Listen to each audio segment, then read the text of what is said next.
Good afternoon, everyone, and welcome to the Atlanta Economics Club's February webinar.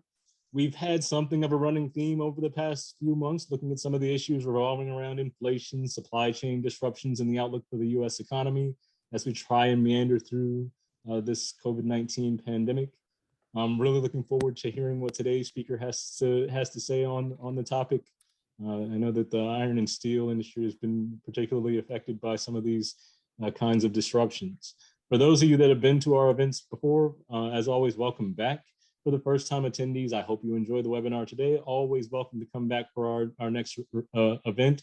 We're kind of winding down our 2021-2022 program over the next couple of months. As a reminder, all of our events are going to be virtual for the rest of this year's program. So, there's no fees or anything like that that were normally associated with our luncheons. Again, thanks for all of our corporate sponsors that have helped support the AEC during this time. And just one more brief reminder, we have the Q&A section in the webinar. Please put all of the questions that you may have during today's session in the Q&A section. Try to leave around 10 or 15 minutes or so at the end for some questions. I know today's speaker has quite a bit to cover, so I'll just turn it over to Mike just to give an introduction before we dive in. Mike, take it away. Thanks, Ibrahim. Tim Gill, we are very, very honored to have you. Again, very, very timely too. He's the chief economist of the American Iron and Steel Institute, been there for a number of years. Obviously, it's an industry group. In that role, obviously, impacts, a lot of things that are going on as far as economic conditions, policies within the steel industry, and all the various end-use markets, and there are a lot, of course. Tim's been featured in a lot of different publications and what have you. Wall Street Journal has had him among the most accurate in 2012, 2011, 2013. Previously, before he got to the American Iron and Steel Institute, he was with the National Electrical Manufacturers Association, the American Petroleum Institute, and McGraw-Hill. So, Tim, take it away, buddy. All right. Thanks very much. Hello, everyone. Hope everyone out there in Zoom land is doing well. Appreciate the invitation to speak to the club today. It's nice to see some familiar faces out there. So appreciate the kind introduction, Mike. Hope you're doing well, and hope to see you and a few others in real life before too long. But what I'd like to do today, I think, rather than approach this sort of strictly as an economic outlook presentation like I usually do, kind of give a little bit more of a broader overview of the steel industry for those of you who may not be all that familiar with it. I'm assuming kind of many, if not most of you, are familiar with the near-term outlooks for the manufacturing sector, the auto sector, construction, energy, et cetera, at least in broad strokes. Those are the most important steel consuming industries in the economy, and they drive the outlook for steel use. So I will touch on that, but also like to talk a little bit about AISI, its history, kind of the structure and footprint of the industry, both globally and here in the US, and how it's changing, and of course some of the recent developments as we've gone through the COVID recession and are hopefully continuing to emerge from the other side, and also a few of the key issues facing the industry. And if there's something I don't cover that you're interested in, happy to try to address it in Q&A. So let's get into it then. So who and what is AISI? As Mike said in his introduction, we're the main trade association representing steelmakers in the U.S., both integrated and electric arc furnace steelmakers. So I'll talk about that distinction in a couple minutes. But we've got a long history. Goes way back. The predecessor organization dates back even to before the Civil War. And AISI was incorporated in its current form in 1908 by Albert Gary, who was one of the founders of U.S. Steel, and of course the namesake of that well-known industrial city in northwestern Indiana.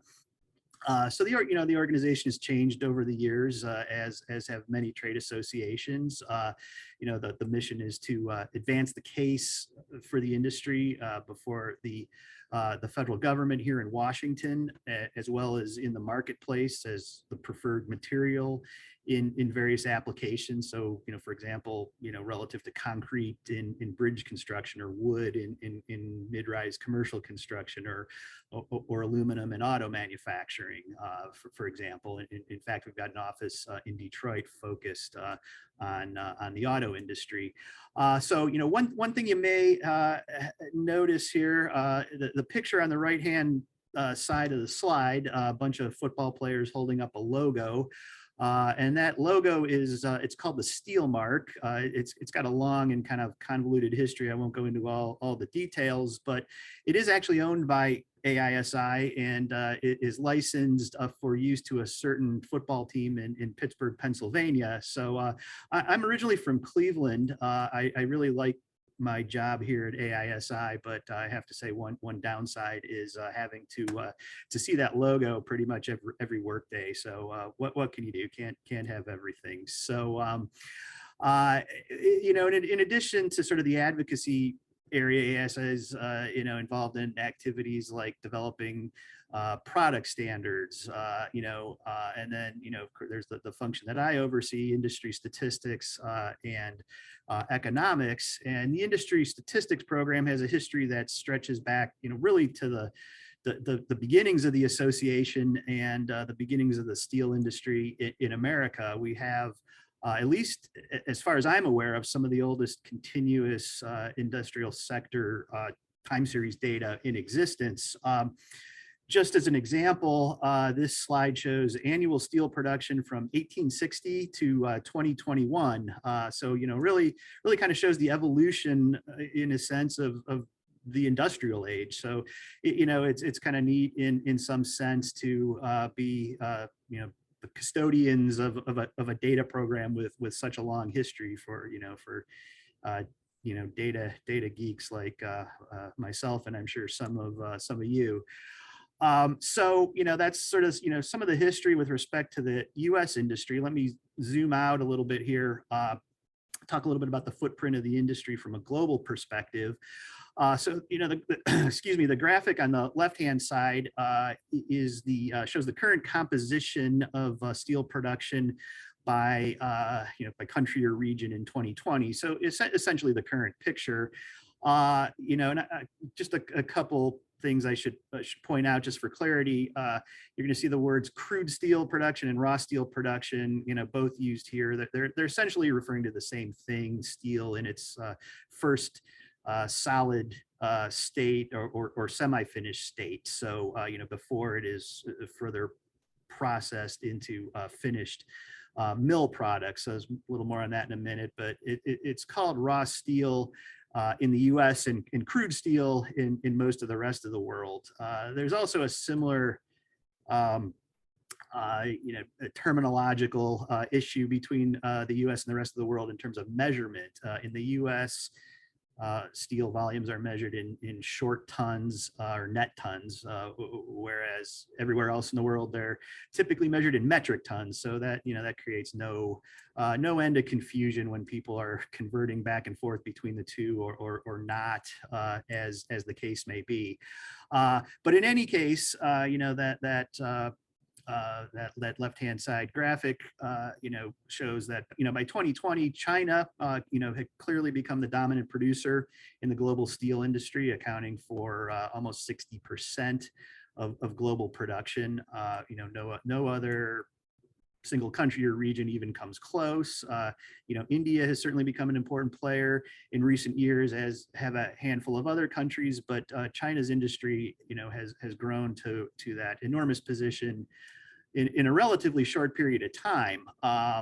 In 2000, production in China was about 130 million metric tons. This is, roughly similar to the production of the U.S. that year, at least order of magnitude similar. It's grown to more than 1 billion metric tons in each of the last 3 years, and last year in 2021 was about 12 times U.S. production. No other country's seen anything remotely close to that degree of growth, and it has in some ways become a destabilizing factor in the global steel industry. More on that also in a few minutes. But despite that, the emerging size disparity, the steel industry in the U.S. still a critical economic engine.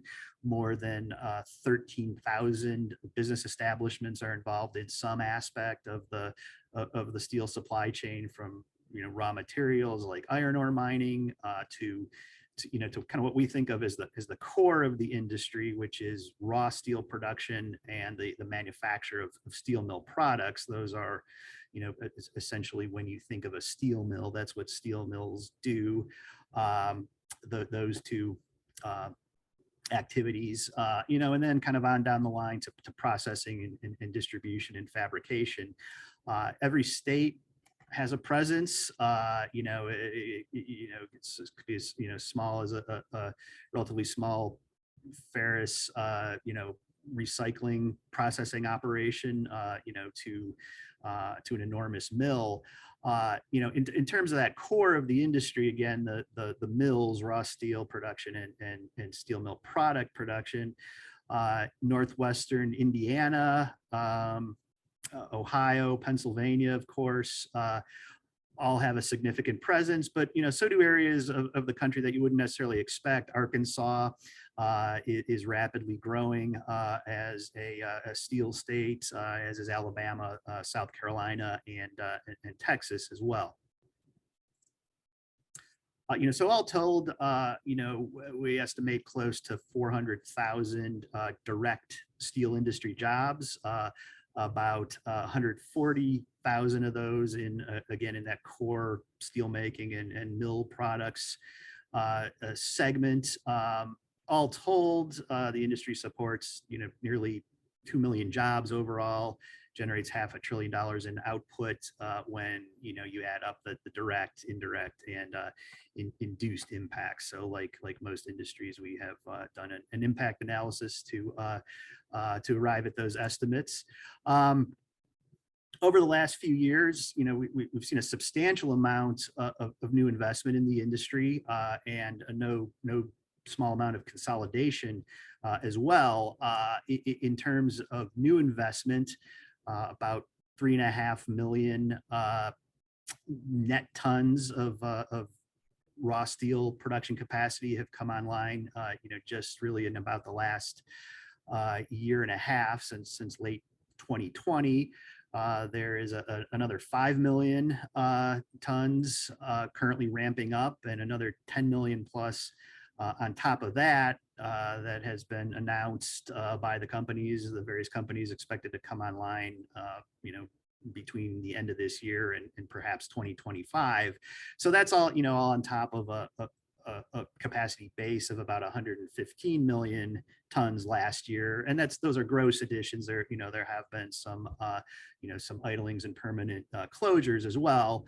But that's just the high profile stuff. All told, about $20 billion of industry investment has been either made or is expected to be made over the last 5 years. So on the M&A front, also a lot been going on. Some of the notable acquisitions have been U.S. Steel's purchase of Big River Steel. U.S. Steel, an old line integrated steel maker headquartered in Pittsburgh, purchasing Big River, a state-of-the-art electric arc furnace steel maker in Arkansas that's really only been in existence, I think, since 2016. There's also Cleveland Cliffs that went from solely an iron ore mining concern as recently as 2019 to now the largest flat rolled steel producer in the U.S. After acquiring both AK Steel and most of the U.S. assets of ArcelorMittal. And we're also seeing a trend toward vertical integration, with mills acquiring both downstream processors and fabricators, as well as integrating upstream and getting access to material providers like scrap processors, for instance.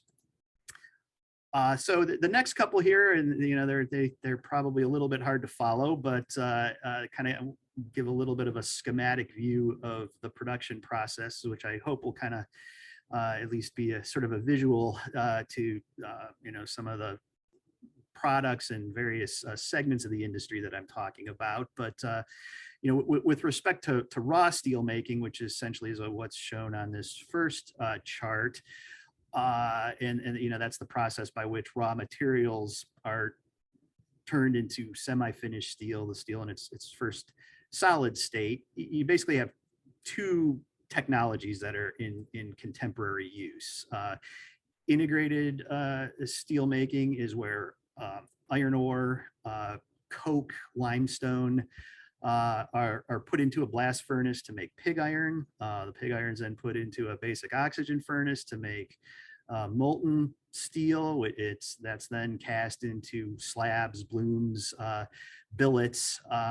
This was the dominant technology really through much of the post-World War II era until maybe about 10 or 15 years ago, and still makes up about 30% of steel production. U.S. Steel and Cleveland-Cliffs are really the two remaining integrated producers in the U.S., although they also have electric arc furnace technology within their portfolios. That's the other major technology. You're melting scrap in a big pot, basically. Giant electrodes are lowered into it, the lights flicker, and molten steel comes out, and then that's cast into the same semi-finished products as in the integrated process. So this is sort of necessarily a bit of an oversimplification. The reality is the line between the two is increasingly blurry. Scrap can be used in a basic oxygen furnace. Pig iron can be used in an electric arc furnace. Direct reduced iron, which is another type of raw iron, can be used in both. And it used to be the case that EAF produced steel was really solely recycled steel used to produce long products, things generally used in construction like bars and structural shapes and the like. But the EAF technologies, it advanced to the point over the last few decades really where now it can essentially make any or nearly any steel mill product, flat or long, from relatively lower value rebar to very high value advanced high strength steel, for use among other things in automotive applications. This page just shows sort of the processes by which the various semi-finished products, slabs, billets, et cetera, are rolled into finished steel mill products like plates and sheets and tubes and structural shapes and bars and rods and so forth. So this particular portion is what's known as a rolling mill, as opposed to where the raw steel production is made, often referred to as the hot end. Okay, so that's kind of a broad overview. On a kind of shift gears a little now, talk a bit about some of the recent trends in production and demand in the U.S. So AISI issues both a monthly production report, which reports on both production volumes and capacity utilization. And that the monthly report really constitutes kind of the final data, the quote official data. We also issue a weekly preliminary report, typically that happens on Monday afternoon. Covers the week ending the prior Saturday. So the slide here has shows capacity utilization, both monthly, going back over about a 14-year period, and then weekly over a more recent period. And we track capacity utilization very closely, not surprisingly, in the spring of 2020 during the COVID recession. It fell sharply. It didn't actually fall as far as it did during the Great Recession, but certainly a very rapid downturn. As the economy began to reopen in May of 2020, it really began to bounce back quickly and actually had climbed back to the mid 80% range by September of last year. And that at 85 or a little under 85%, that was the highest actually since 2008, prior to sort of as we were on our way into the Great Recession. And that was up from a low of about 55% in May 2020. I'm referring here to the left-hand side chart. The right-hand side chart shows that path on a weekly basis since the beginning of 22. Again, peaking in September and cooling down a little bit since then. In volume terms, steel production actually increased about 65% from that May 2020 trough to the peak last September. Again, it pulled back a little since then. Some mills have taken some maintenance downtime. Demand has cooled a bit from where it was through last spring and last summer. So this is shipments of steel mill products here, another metric that we gather data on, measure and track on a monthly basis. And so this is measuring those finished mill products I referred to a couple slides back, the plates, bars, sheets, and the like. So this is one step further down the chain from raw steel production, but you kind of see a similar profile. We published the data for 2021, the final data for 2021, just last week, and it showed a 17% increase last year. Certainly a welcome turnaround from the 16% decrease that we saw in 2020. So on the demand side, also a very strong rebound last year. Apparent steel use up an estimated 21%. We're still awaiting some finalized import data to calculate a final figure there, but so demand here is proxied by apparent steel use. So shipments of steel mill products from domestic mills plus imports of finished steel mill products, less exports.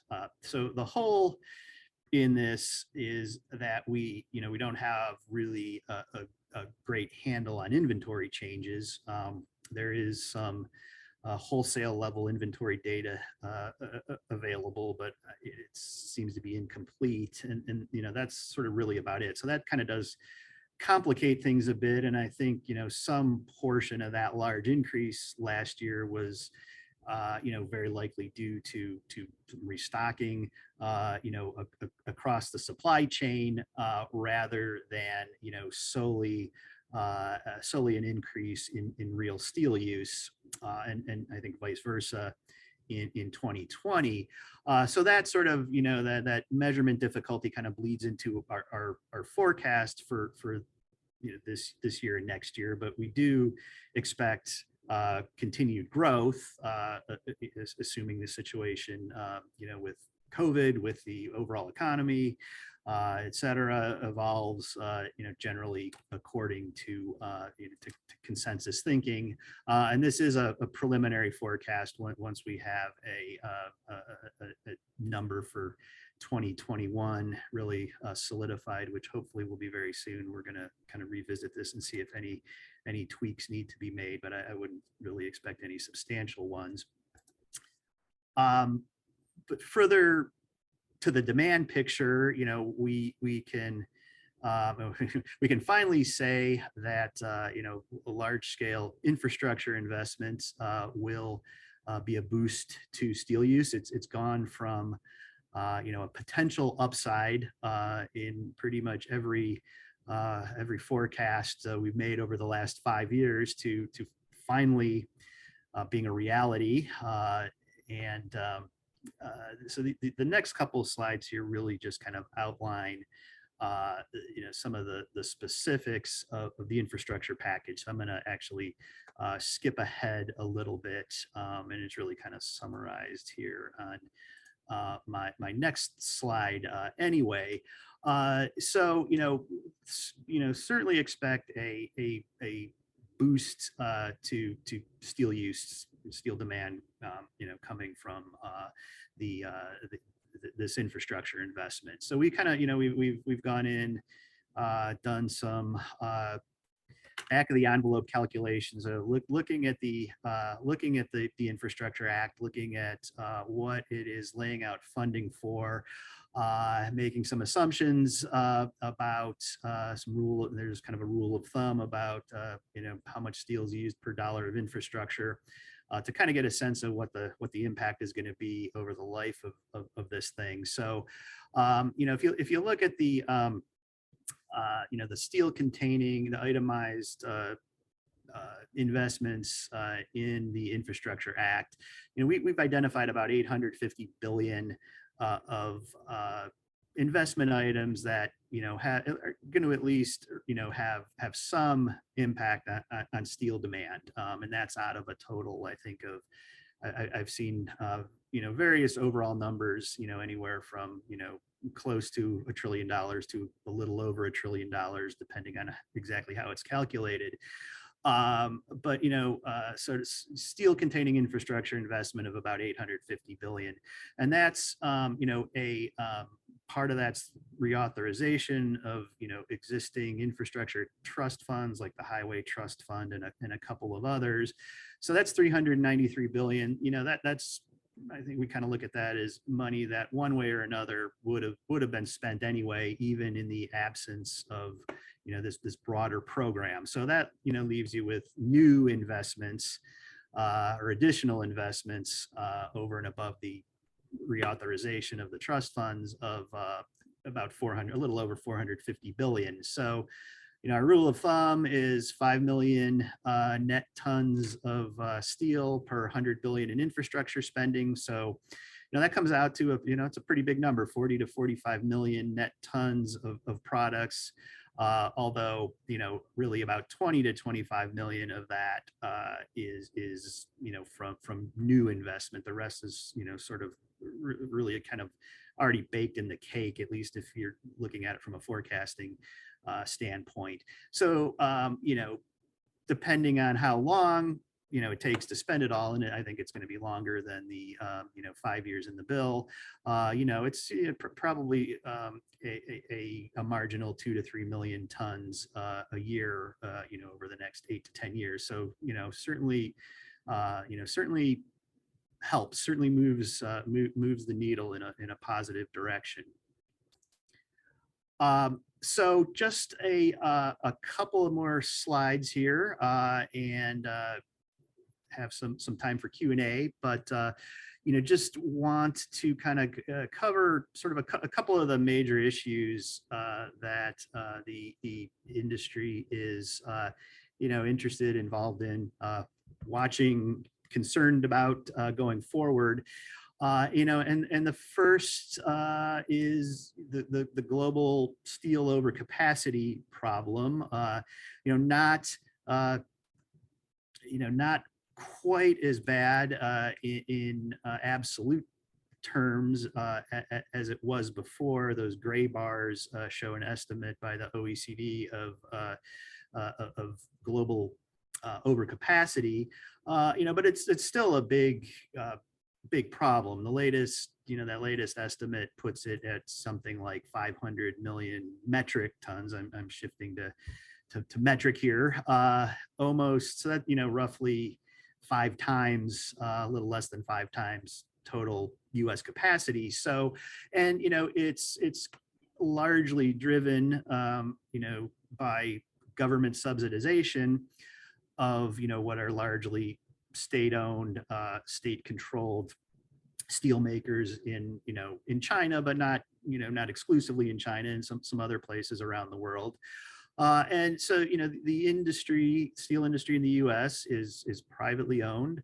The companies are disciplined by market forces and by the imperative to provide an acceptable return on investment, and that's simply not the case in a lot of other places. And over time, it's led to a fundamentally unbalanced playing field. And it's U.S. governments of both parties recognize this and have acknowledged this, going back to the Obama administration, which actually stood up a global forum on steel excess capacity at the end of President Obama's second term.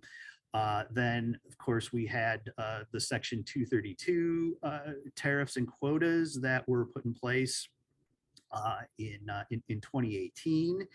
And, that I think did give the industry the confidence to engage in a lot of the investments that they have been doing, with somewhat less concern about sudden destabilizing import surges, like we have seen from time to time in the past, most recently in the 2013, 14, 15 timeframe. So this is evolving like most things under the Biden administration.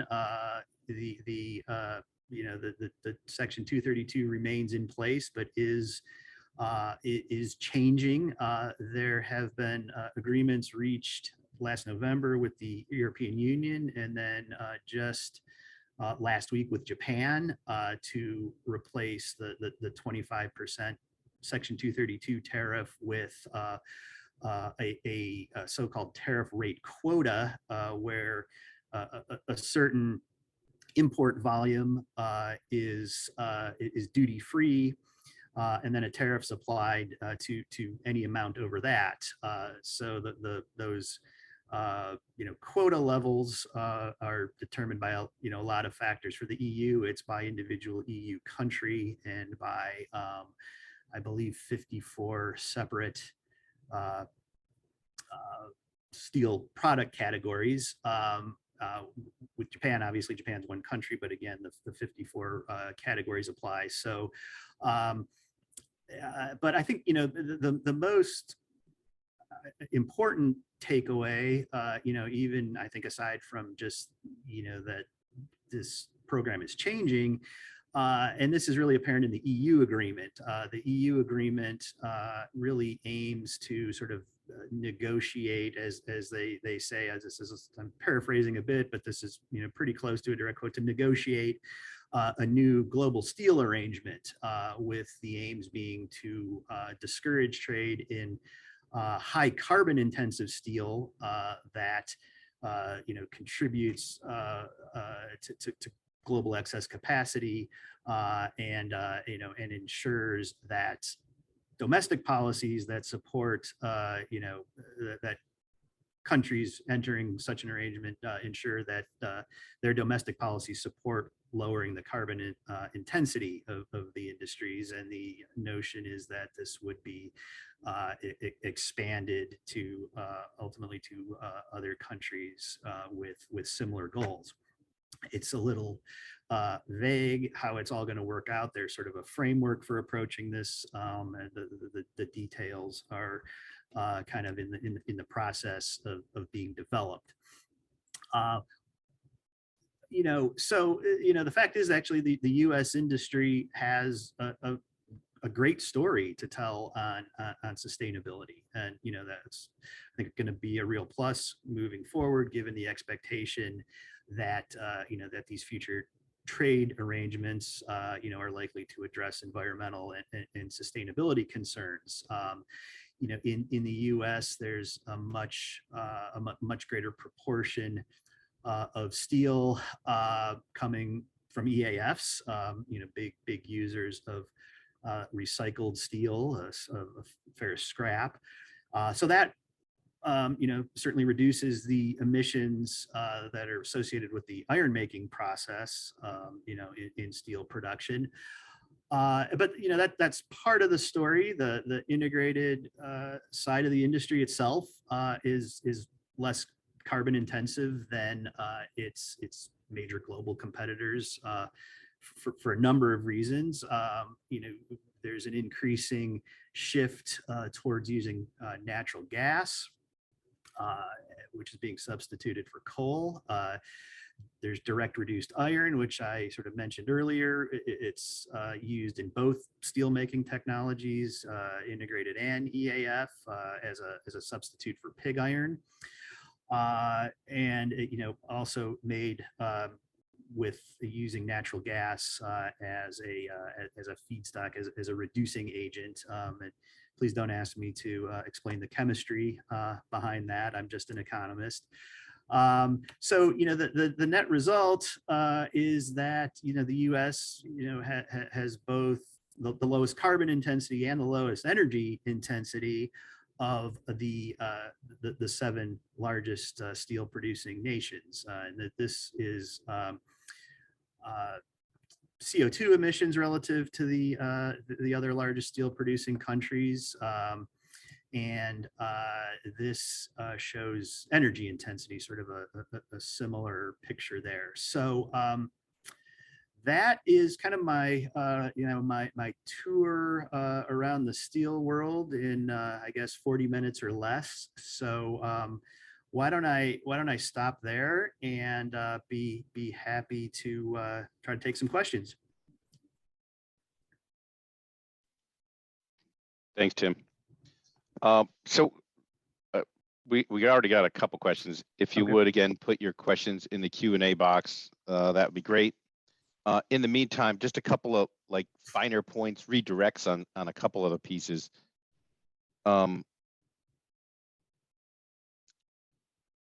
One was just on the infrastructure deal that you mentioned. Are there hard rules defining domestic production within that, or does it? What sort of rules does it have on that? So it does have that. There are domestic procurement rules that are that are embodied in that. It's a kind of a complicated mix of rules. So a lot of government infrastructure procurement already has various forms of domestic sourcing requirements. They're Buy America programs, they're Buy American programs that apply to different different programs that have been instituted over the years. So there are it is just, I guess, to summarize, a large portion is going to be covered by some sort of domestic sourcing requirement. The details get very intricate very quickly. Yeah, no, good color. So one of the questions that we have is more along the kind of global importing. So of course we have a lot of production here, as you mentioned, certainly more EAF and even I think a little bit surprising to me, at least, that the carbon footprint stuff, that we're obviously more efficient than much of the rest of the world. But the question was specific to trading partners, is there risk or vulnerabilities due to some of these partners as far as imported steel that we might have an issue? Yes, we have somewhat, and you went through somewhat of a, perhaps a little bit of an overcapacity situation still today, but that how much are we at risk globally, and then specific to the U.S. With some of these trading partners? Sure. So, yeah, I think if I understand the question, we're kind of talking about, supply chain risk to the U.S. and not, essentially not having what we need if, in the event we weren't able to. Yeah, it's PPE, right? Well, exactly. It's PPE. Oh, I need the steel for my industry. We don't have enough capacity globally. We either politically or for whatever reason say, hey, we want to hang on to it. So yeah, I would think it's along those lines. Yeah. So yeah, and that really, the back in 2018, the rationale of the Trump administration for the Section 232 was a national security rationale. The overcapacity, and mainly overcapacity, non-market overcapacity, led to this situation where there were these import surges, which put the U.S. industry at a disadvantage, and you were in danger at that point of potentially seeing major companies go under if that problem were allowed to persist. So, which would of course lead to the kind of issues that we ended up seeing just a couple of years later with PPE, and other things during the pandemic. So that was that was clearly a rationale to try to put a program in place that would put the industry on at least an even playing field, to be able to remain viable, and produce steel and have a viable industry in the U.S. And I mean, the rationale was sort of national security, but you can think of national security, I think as more than simply Defense Department procurement for tanks or ships or weapons, and that's a relatively small part of overall steel demand. But sort of you got ripple out from there to infrastructure, and other critical sectors. It's important to assure that supply, and also I think you can't.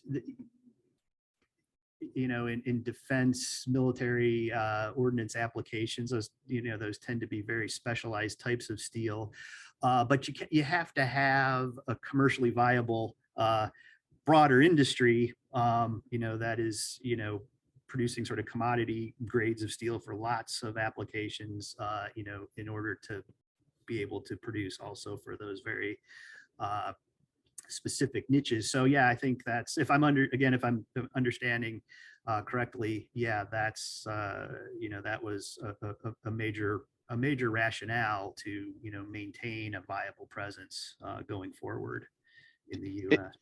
And you touched on this, so just a little follow-up. You touched on the niche product specialization is, among other things, is really pervaded the steel industry globally as much as any others, and it's getting super specialized in some cases. Is that somewhat negate any of this capacity discussion, because some of these products are so specific? There aren't 20 makers of certain types of product. Right. So yeah, I mean, there's you have, it's almost sort of like a pyramid almost, I guess. So you have most of the stuff that I've been talking about in these slides is your we sort of call it, commodities, commodity steel, even though, some of that, even within that, though, some of that is very specialized, like, auto steel. There's electrical steel used in motors and transformers, and other things that are, very, very specialized. But they're still, they're still high volume, products. So yes, you do get into some, very specialized steels where, there may be, a demand of 100,000 tons in a year, compared to, an overall 100 million ton demand. So yeah, you do have to be, capacity and measuring capacity. First of all, as people who have to do it, it's a lot trickier than it would appear at first glance. And we do sort of, it is a bit of a, a blunt measure. We have 115 million tons of capacity. Well, that's right. It's not all homogeneous. A lot of it is, but yeah, it isn't all. And I would say, one of the provisions of the Section 232 program was, and still exists, an exclusions process where, companies, importers that require a particular steel product that they can't, that they can certify, that they cannot acquire from a US based manufacturer is eligible for an exclusion. So there is some, a safety valve built into that to account for that, the idea that there is, there can be very, very, very specialized uses that may not be made. It's unusual, but it does happen. Yeah. So let's stay on 232 just for a second. You also touched on one of the other questions, which was auto, but we'll come back to that. 232, obviously still in place for the most part. Any sense as to, does it seem like it's just going to continue, or dramatic changes? It does seem like the administration has their handful with 17 other things going on internationally right now, that 232 isn't necessarily the top of that list, but right, as much as you can, sure, kind of give a little sense of that. Yeah, no, that's a great question. And from my perspective, yeah, I mean, you're absolutely right. They certainly have their hands full. But I will say that the Catherine Tai, the U.S. Trade Rep, and her team have, among all the other things that they have on their plate, they have been very very active in and engaged in the 232. There's also, by the way, there's a Section 232 on aluminum as well. It's similar in some ways, different than others, but there is a similar program for that metal. So yeah, they have they have negotiated these changes with the EU, and the EU. Again, I stress, I think the real big thing there with that agreement is it's sort of setting the stage for taking a different approach to agreements like this in the future. And then did a similar thing with Japan.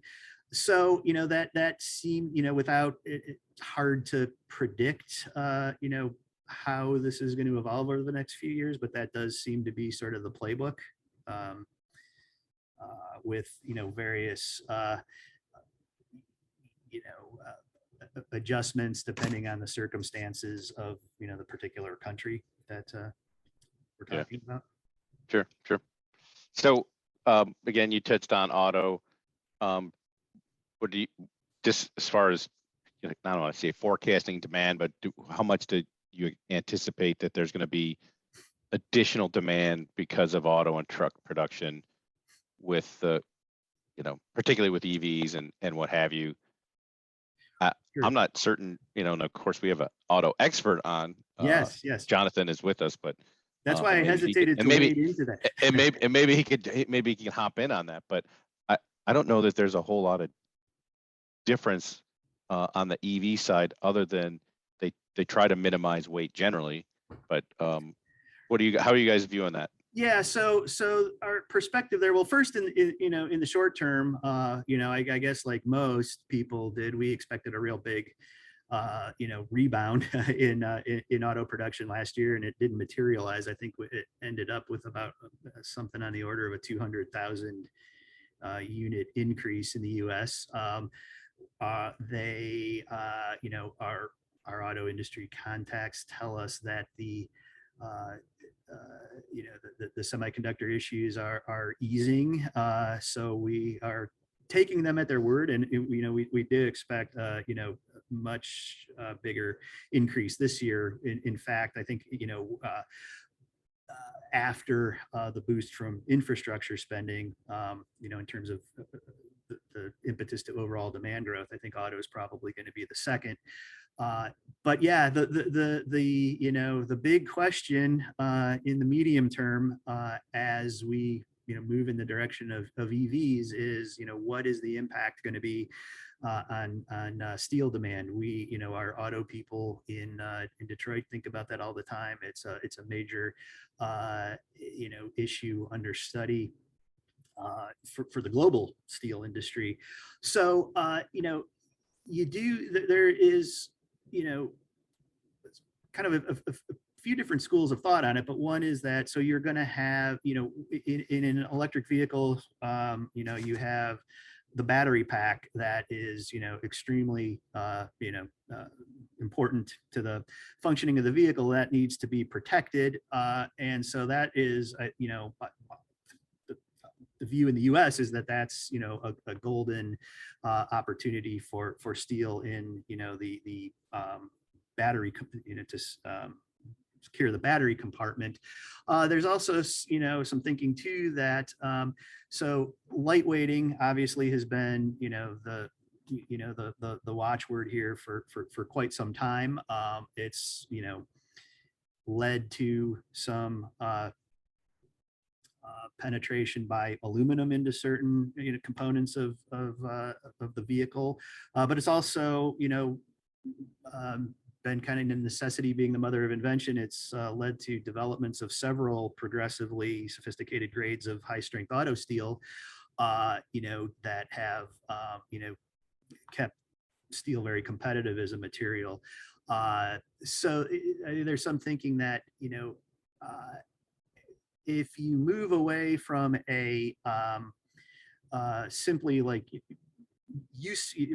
looking at use phase emissions of a vehicle into the emissions generated sort of through the whole supply chain, and the materials, including steel, which is favorable in a lot of measures, that's very attractive for steel. And so if lightweighting, then it becomes somewhat less important because you've got a battery, and tailpipe emissions aren't quite as important, and you're looking across the the full range of the carbon footprint, that then vehicle designers could actually, steel's a little bit tends to be a little bit stronger, a little bit heavier, that that would be a very attractive proposition. So I think there is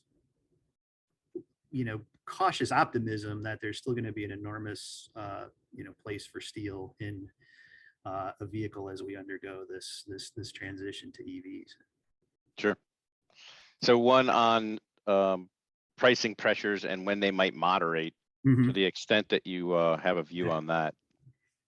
Got to be careful as a trade association person here, to avoid the the celebrated orange jumpsuit by saying too much about prices. But yeah, I mean, no doubt there was an enormous an enormous increase over the course of last year.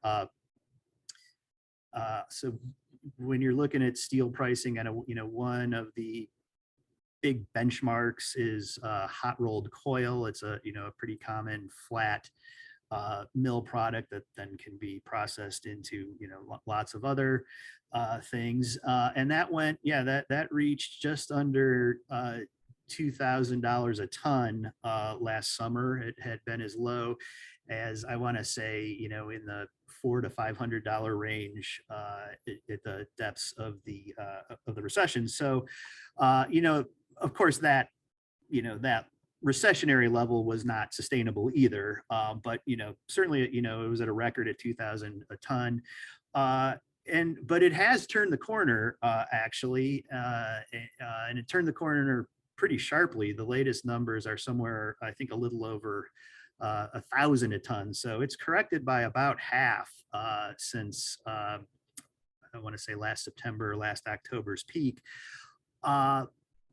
Going forward, who knows? But I mean, some of the, I think really some of the same issues, a lot of the same issues that affected, similar industries, in the U.S. and around the world were really at play here. I mean, higher input costs, transportation bottlenecks, all of the difficulties in planning, amid, massive uncertainty and whipsawing changes in demand. I think that all played a role, as it has for lumber and copper and pretty much every other product. So you do have I talked about the additional capacity coming online. There is going to be an increased call on demand as the infrastructure program rolls out. But without giving a forecast, my sense is that what we saw last year was really anomalous and really kind of a related to some exceptionally unusual circumstances. Sure. One last one. And it's a logistical question since you touched on it. So a lot of things coming from China. Do you know where they come through? Is it Long Beach and LA, or does it go around to other ports? Right. Pretty much everywhere. So the West Coast ports, obviously LA, Long Beach. There's a fair amount, and again, it kind of depends on the particular product. But Houston is a major port of entry. That's particularly for the oil country tubular goods, as they're called, the used in oil and gas production. So it's it's widespread, I guess. Okay. Dispersed through different ports of entry. That's correct. Yeah. Thanks, buddy. Well, right. I really appreciate it. I know that our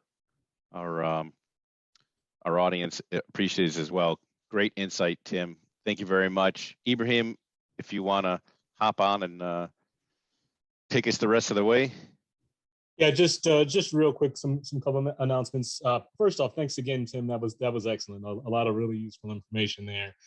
I did want to bring up that we made some updates to the Atlanta Economics Club's website. So now if you go on the AEC site, you can see all of our past events. And if you click on any of the past events from the 2021 to 2022 program, there are also links in there that have like the webinar recording. So for anybody that's missed any of the great programs that we've had throughout the course of the last year, you can always go to our site and see just a webinar link and get caught up. Other than that, I'll see you guys all in March for our March event, and be on the lookout for emails for that. Again, thanks very much, Tim. That was outstanding.